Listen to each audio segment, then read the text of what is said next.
வணக்கம் நண்பர்களே. இதில் 4 முட்டை எடுத்திருக்கோம். பால் பவுடர் 2 ஸ்பூன்,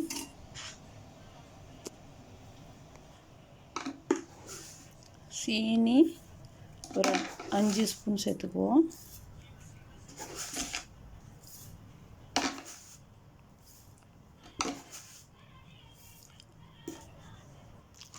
ஆயில் இருந்தால் ஆயில் சேர்த்துக்குங்க, இல்லாட்டி நெய் இருந்தால் நெய் சேர்த்துக்குங்க, பட்டர் இருந்தால் பட்டர் சேர்த்துக்குங்க.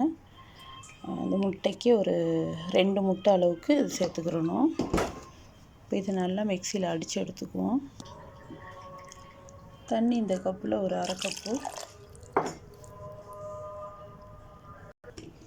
இது இப்போ நல்லா அடித்து எடுத்தாச்சு. இந்த பாத்திரத்தில் எடுத்து வச்சுக்குவோம். பாருங்கள் எவ்வளோ திக்காக இருக்குன்னு.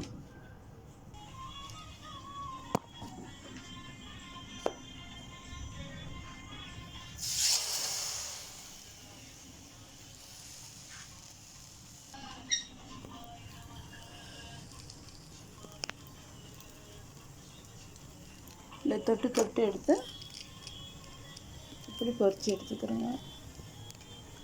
ஸ்கூலுக்கு காலை டிஃபன் ஈஸியாக இருக்கும். பிடிச்சிருந்தா லைக் பண்ணுங்கள், ஷேர் பண்ணுங்கள், கமெண்ட் பண்ணுங்கள். மறந்துடாமல் குவைட் லைவ் 05 யூடியூப் சேனலை சப்ஸ்கிரைப் பண்ணுங்கள். தேங்க்யூ.